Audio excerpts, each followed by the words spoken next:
পানীগিলাচ খাই ল মৰমী তই একেবোৰ কথাকে এনেকে ভাবি নাথাকিবিচোন বেছিকৈ ভাবি থাকিলে তই নিজেহে মনত কষ্ট পাবি কথাটো বৰ বেয়া হ'ল উপমা বাইদেৱে তেনেকৈ ক'ব নালাগিছিল জেঠাই একো কৰা নাই কি জেঠাই গাত একো দুখ নাই মানে জেঠাই নিৰ্দোষী মা নিৰ্দোষী তেন্তে দোষী কোন ক অন্তৰা ক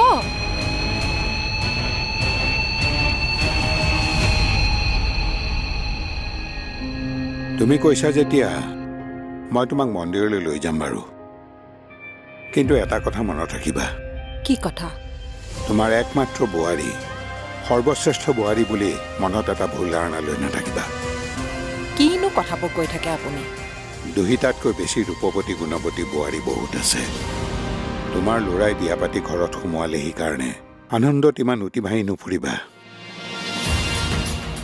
এনেকুৱা পৰিস্থিতিওতো হ'ব পাৰে যে দুহিতাক তুমি আজি যিমান ভাল পাইছা বোৱাৰী হিচাপে যিমান আদৰ যত্ন কৰিছা সেইদিনাখন সেইখিনি মূল্য তাই দিব নোৱাৰিলে তেতিয়া তুমি মনত দুখ নাপাবা পাম কিন্তু এই দুখ নাপাবৰ কাৰণেই কাৰো পৰা বেছি আশা নকৰিবা আৰু চকু মুদি কাকো বিশ্বাস নকৰিবা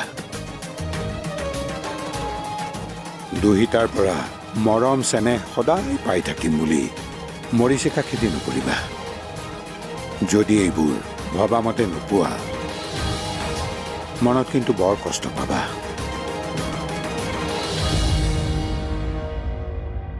এই জ্যোতিষীজন আমাৰ কোন হয় একো তেজৰ সম্পৰ্ক নাই মিতিৰ কুটুমতো নহয় তেন্তে তোমালোকে তেখেতক কিয় বিশ্বাস কৰিছা কাৰণ তেখেতে বিশ্বাস কৰিবলগীয়া কথাই কৈছে তোমালোকৰ প্ৰব্লেমটো ক'ত মা বাৰে বাৰে কিয় এনেকুৱা কৰা মানে তোমালোকে নিজৰ মানুহক বিশ্বাস নকৰি লোকৰ মানুহক বিশ্বাস কৰা মৰমীয়ে কোন নিজৰ মানুহক বিশ্বাস কৰা নাই নিজৰ জীয়েক আৰু নিজৰ বাইহাহুৱেকক অন্তৰা মই অনুৰাগৰ বিষয়ে কওঁতে মায়ে বিশ্বাস কৰা নাছিল কিন্তু আজি দেৱে কোৱা কথা মায়ে বিশ্বাস কৰিলে আৰু আনৰ কথাত বিশ্বাস কৰি নিজৰ জেঠাইজনীকে সন্দেহ কৰিলে মই বাইদেউক বিশ্বাস কৰিছিলোঁ বহুত বিশ্বাস কৰিছিলোঁ বাইদেউক বিশ্বাস কৰি দুহিতাক বিয়া দিয়াৰ সিদ্ধান্ত লৈছিলোঁ কিন্তু বাইদেৱে মোৰ সেই বিশ্বাসৰ ডিঙি চেপি হত্যা কৰি পেলালে এটা গোকাত মিছা কথাৰ আশ্ৰয় ল'লে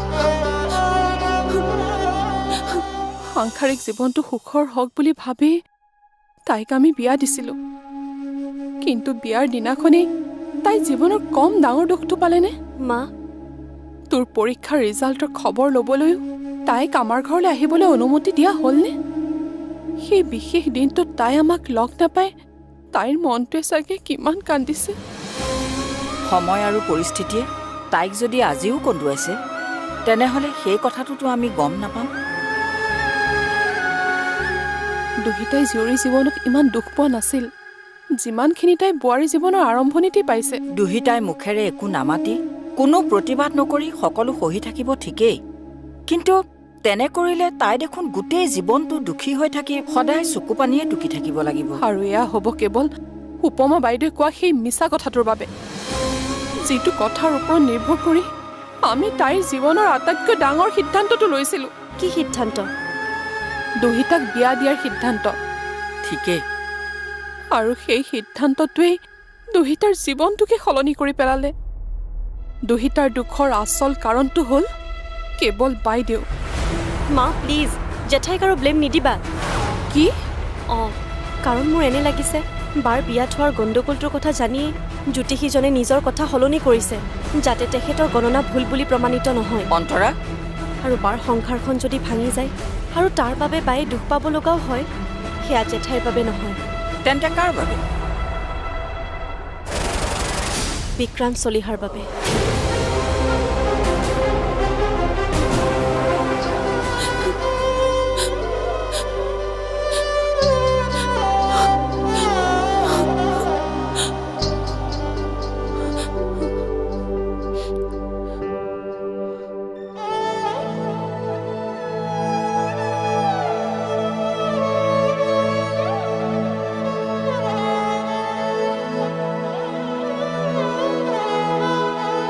কি হ'ল দুইটা?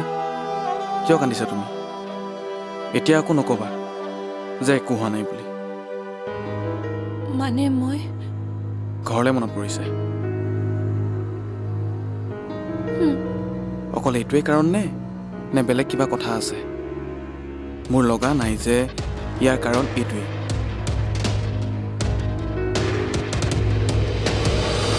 মই নাজানো অন্তৰাই তোক কিয় বেয়া পাইছে আৰু তোক দোষী বুলিনো কিয় ভাবিছে,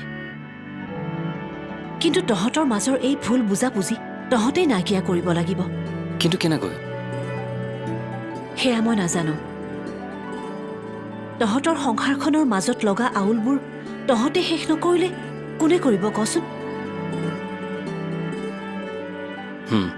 সেইকাৰণে এইবোৰ ঠিক কৰি তই আৰু অন্তৰাই সংসাৰখন নতুনকৈ আৰম্ভ কৰ।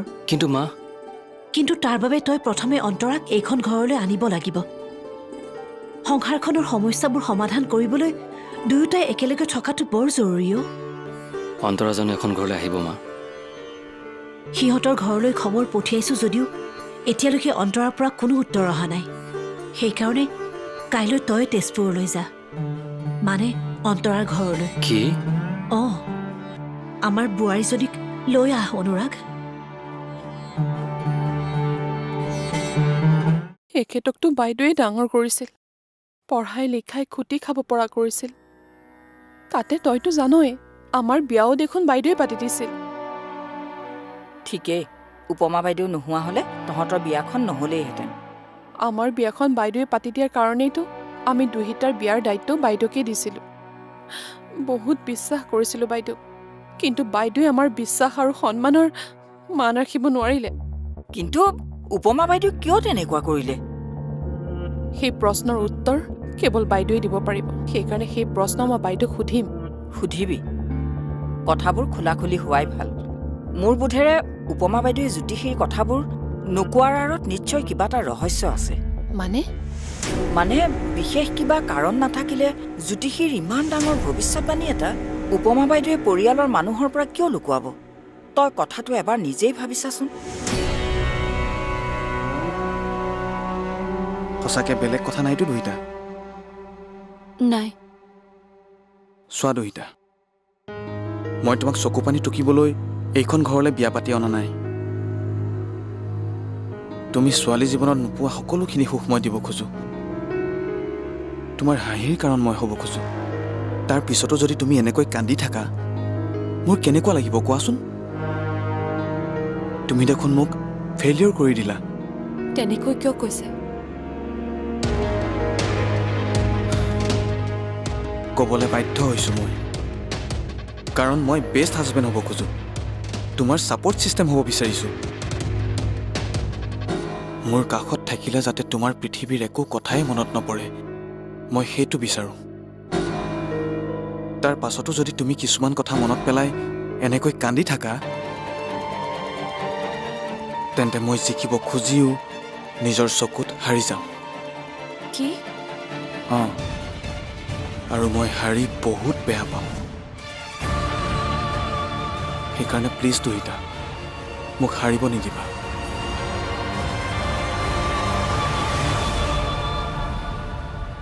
এইকেইদিনৰ ভিতৰতে এখেতৰ প্ৰমোচনৰ কথাও চলি আছে। তাতে অন্তৰাও ইমান ভালকৈ পাছ কৰিছে। বহুত দিনৰ মূৰত এখেতৰ মনটো ভাল হৈছিলেহে। এতিয়া এইবিলাক কথা তেখেতক কওঁ কেনেকৈ? মনত আহি পোৱাৰ লগে লগে কথাবোৰ নকবি। কিবা কামত ওলাই গৈছে তেওঁ, আহি পায়ে হাত ভৰি ধুই চাহ তাহ খোৱাৰ পাছত তই ভালকৈ বুজাই বঢ়াই তেওঁক কথাখিনি কবি। হ'ব দে বাইদেউ হুম? হঠাতে কথা এটা মনত পৰিছে মোৰ। কি? দুহিতা আৰু অন্তৰৰ কিবা এটা কথা চোৱাবলৈ মই দেউৰ ওচৰলৈ অকলে গৈছিলোঁ। সেইকাৰণে বাৰু বাইদেউ বেয়া পাইছিলে নেকি? হ'বও পাৰে, কিন্তু কাৰণ বাইদেউ বিচৰা নাছিলে মই অকলে দেউক লগ পোৱাটো, লগ পাই কথা পতাটো। কাৰণ আমি কথা পাতিলে কিজানি আচল কথাটো ওলাই যায়, সেই বুলি চাগে বাইদেৱে ভয় খাইছে। তাৰ মানে উপমা বাইদেৱে যে কিবা এটা কথা লুকুৱাইছে সেইটো ঠিক, কিন্তু কথাটো কি হ'ব পাৰে?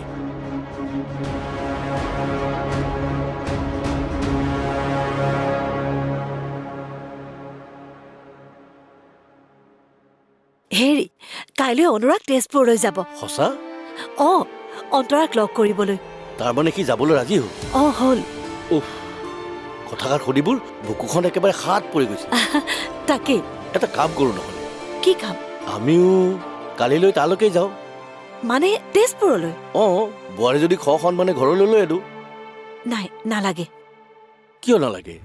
কাৰণ অন্তৰা আৰু অনুৰাগৰ মাজত কিবা বোলে ভুল বুজাবুজিৰ সৃষ্টি হৈছে। যিটো ভুল বুজাবুজি কেৱল অনুৰাগেহে ভাঙিব পাৰিব। কি? অঁ, সেইকাৰণে স্বামী স্ত্ৰীৰ মাজৰ এই ভুল বুজাবুজি সিহঁত দুয়োটাই মিলিয়ে সমাধান কৰক। তাৰ পিছতহে আমি ইনভলভ হোৱাটো উচিত হ'ব।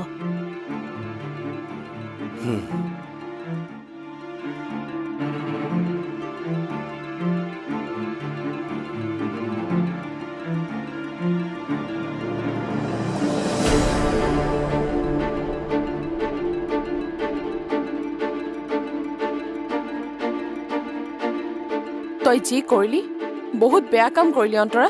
মই কি বেয়া কৰিলোঁ মা? তই দেউক তেনেকৈ ক'ব নালাগিছিল। মোৰ নিজৰ মানুহৰ কথা বেয়াকৈ ক'লে উত্তৰ তেনেকুৱাই হ'ব। তই তাৰমানে ডাঙৰ মানুহৰ লগত কেনেকৈ ব্যৱহাৰ কৰিব লাগে সেই কথাও পাহৰি গলি। তোৰ বয়স চা আৰু তেওঁৰ বয়স চা। দেউতাৰৰ বয়সৰ মানুহজনক তই তেনেকৈ ক'লি অন্তৰা? মা প্লিজ। তোৰ কথাৰ বাবে তেখেতে অপমানিত অনুভৱ কৰিলে। কি যে কথাবোৰ কৈ থকা নহয়। আৰু অপমানিত অনুভৱ কৰি তেখেতে বিদায় ল'ব লগা হ'ল। কি? এজন সন্মানীয় ব্যক্তিক তই এনেকৈ কথা কোৱাৰ সাহস ক'ত পালি? জেঠাই, ঘৰলৈ অহা অতিথিক তই এনে ব্যৱহাৰ কৰি তই তোৰ মাৰ দেউতাৰে দিয়া সংস্কাৰতো প্ৰশ্ন তুলিলি। এজন শিক্ষকৰ ছোৱালী হৈ এনে কথা আৰু ব্যৱহাৰে শোভা নাপায়। কিন্তু অঁ, একেবাৰে শোভা নাপায়। এই মানুহক সন্মান কৰিবলৈ কেতিয়াও নিশিকিব, কাৰো লগত মিলি থাকিব নোৱাৰিব। মই তাইক বুজাই বুজাই ভাগৰি গৈছো। মৰমী, নাজানো আৰু মই দুয়োজনী ছোৱালীক একেই সংস্কাৰ দিয়াৰ পাছতো দুয়োজনীৰ চিন্তাধাৰা ইমান পৃথক কিয়? মা, তুমি মোক তেনেকৈ ক'লা? অঁ, ক'লো। তোৰ আচাৰ ব্যৱহাৰ দেখি মই ক'বলৈ বাধ্য হ'লো।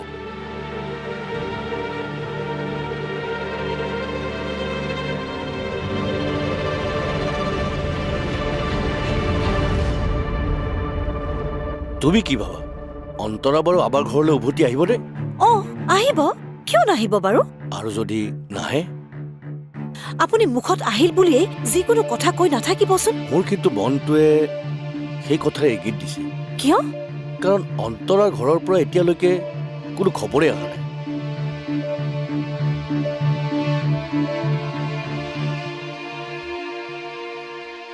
অন্তৰৰ বাবে দেৱে আজি বৰ অপমান বোধ কৰিলে। যিজন মানুহক সকলোৱে সন্মান কৰে, ভক্তি কৰে, সেইজন মানুহকে অন্তৰাই উপলুঙা কৰি বৰ বেয়া কাম কৰিলে। ইফালে বিয়নীৰ ফোনৰ একো উত্তৰ নিদিও তাই নিজৰ অহংকাৰৰ প্ৰমাণ দিলে। মৰমী, মৰমী, গৈছো। তোমাৰ মালৈ মনত পৰিছে যদি কল এটানো কিয় নকৰা? কৰিম বুলি ভাবিয়ে আছো, কিন্তু কৰাহে হোৱা নাই।